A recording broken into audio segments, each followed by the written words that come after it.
முதலமைச்சருக்கு தான் இன்றைக்கி டப்பிங் தேவைப்படுது. அவருக்கு டப்பிங் தேவைப்படுது. அவருடைய குரலாக யாரோ சொன்னது போல் அறிவாலயத்திலிருந்து பல பேர் பேசிக்கிட்டு இருக்கிறாங்க. அடிச்சிருவேன், மிதிச்சிருவேன், அப்படி பண்ணுவேன், இப்படி பண்ணுவேன்.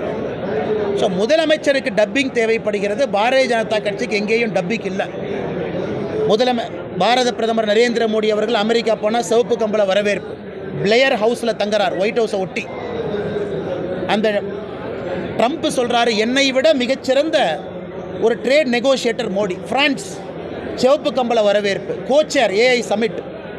இதையெல்லாம் முதலமைச்சர் கொஞ்சம் டிவி ஆன் பண்ணி ஸ்டாலின் ஐயா கொஞ்சம் வால்யூம் வச்சு பார்க்கணும். உலக அளவில் இங்கே இந்தியாவினுடைய அங்கீகாரம் என்ன, மோடியின் அங்கீகாரம் என்ன?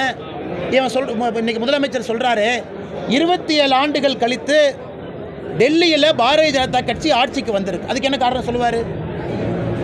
லோக்சபா தேர்தலில் பாரதிய ஜனதா கட்சி வலிமை அடைந்து விட்டதுன்னு முதலமைச்சர் பேசினார். அதன் பின்னாடி ஹரியானா வெற்றி பெற்றிருக்கின்றோம், மகாராஷ்டிரா வெற்றி பெற்றிருக்கின்றோம், இன்றைக்கி டெல்லி வெற்றி பெற்றிருக்கின்றோம், பீகார் வெற்றி பெற போகின்றோம். அடுத்து நடக்கக்கூடிய தேர்தல். அதனால் முதலமைச்சர் மறந்துவிடக்கூடாது. பாராளுமன்ற தேர்தலில் 7% வாக்கு இழந்திருக்கார். 7% ஓட்டு கீழே வந்திருக்கு. 2019, 24, 26 போகும்பொழுது 20% ஓட்டு கீழே வந்திருக்கும். அதனால் டப்பிங், கதை, திரைக்கதை, வசனம் எல்லாம் ஒரு பையனுக்கு தேவைப்படுகிறது. உதயநிதி ஸ்டாலினுக்கு டப்பிங் பண்ணுறதுக்கு சந்தானண்ணன் தேவைப்படுறாரு. முதலமைச்சருக்கு டப்பிங் பண்ணுறதுக்கு பல அமைச்சர்கள் அதிமுகலேருந்து இம்போர்ட்டட். அவங்ககிட்ட அமைச்சர்களே இல்லை, எல்லாம் இம்போர்ட்டு. நேற்று பார்த்தேன் தோப்பு வெங்கடாச்சலனுக்கு ஒரு பதவி, இங்கே பார்த்தேன் அவருக்கு ஒரு பதவி, எல்லாம் இம்போர்ட்டடுக்கு பதவி கொடுத்துட்ருக்காங்க. காரணம், திமுகவில் சக்தி இல்லை என்பதை முதலமைச்சரே ஒத்துக்கிறாரா? 35 அமைச்சர்களில் 13 பேர் அதிமுகலேருந்து வந்திருக்காங்க. அதனால் டப்பிங் எங்களுக்கு தேவைப்படல. அதிமுகவிலிருந்து திமுகவுக்கு வந்தவர்கள் தான் முதலமைச்சருக்கு டப்பிங் பண்ணிட்டு இருக்காங்க. எங்களுக்கு தேவையில்லைங்க.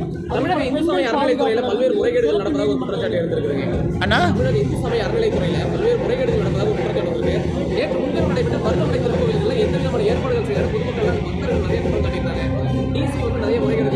அண்ணா, இந்து அறநிலைத்துறை அவங்க காம்பன்ட்ரோலர் ஆடிட்டர் ஜெனரல் சிஏஜி ஆடிட்டுக்கு இந்து அறநிலைத்துறை டாக்குமெண்ட்டே வைக்க மாட்டாங்களே.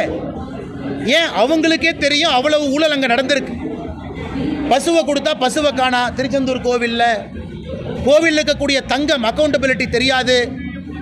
அந்த 12+4 16% வருமானத்தில் எடுப்பதற்கான அதிகாரம் இந்து அறநிலைத்துறைக்கு இருக்குது. 12% அட்மினிஸ்ட்ரேட்டிவ் காஸ்ட்டு, 4% ஆடிட் காஸ்ட், 16%. எத்தனை பணத்தை எடுத்தாங்க, எங்கே எடுத்தாங்க யாருக்கும் தெரியாது.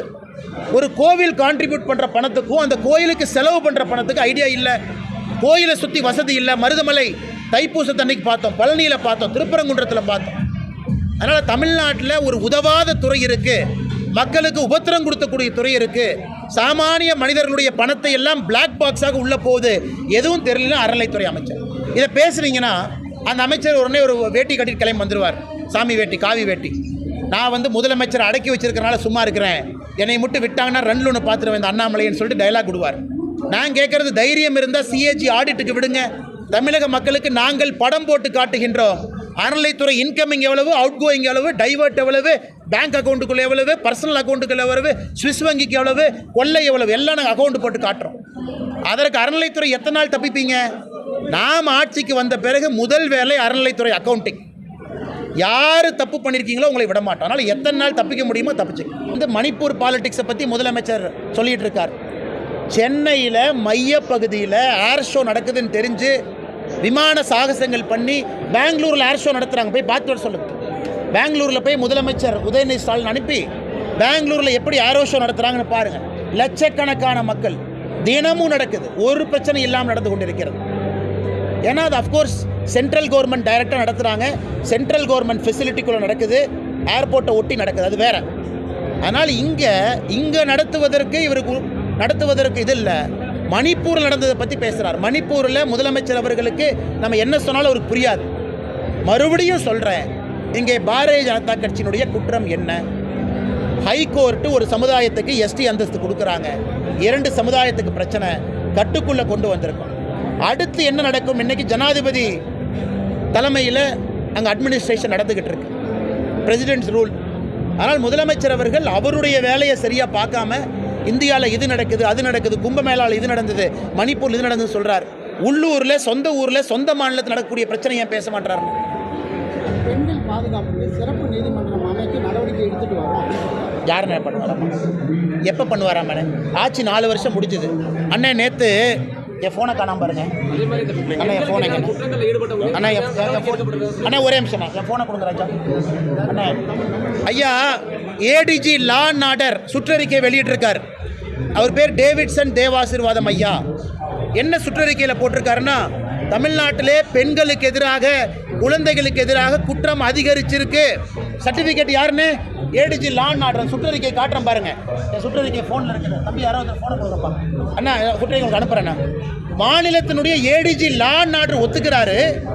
பெண்களுக்கு எதிராக குழந்தைகளுக்கு எதிராக அண்ணே பரவாயில்லண்ணே, அவங்களுக்கு வாட்ஸ்அப்பில் அனுப்பிச்சிருவோம். பெண்களுக்கு எதிராக குழந்தைகளுக்கு எதிராக குற்றம் அதிகரிச்சிருக்குன்னு ஏடிஜி லா அண்ட் ஆர்டர் ஒத்துக்கிறார்.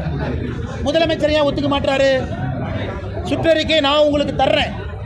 4 வருஷம் தூங்கிட்டு எலெக்ஷன் வருதுன்னு இப்போ எந்திரிச்சு சீனியர் ஆஃபீஸர் வீட்டில் ஆர்டர்லேயே இருக்கக்கூடிய பெண் காவலரை ஸ்டேஷனுக்கு அனுப்புங்க. சிறப்பு நீதிமன்றம் என்ன பண்ண போகிறாங்க? அண்ணா யூனிவர்சிட்டி பெண் பாலியல் கொடுமை ஒன்றுமே தெரியல. அதனால் முதலமைச்சர் அவர்கள் பகல் கனவுல இருக்கிறாங்க. அவங்க வீட்டில் இருக்கக்கூடிய பெண்கள் நல்லா இருக்கிறாங்க, பாதுகாப்பாக இருக்கிறாங்க. கோபாலபுர வீட்டை தாண்டி வெளியே எந்த பெண்ணுக்கும் பாதுகாப்பு இல்லை என்பதுதான் உண்மை.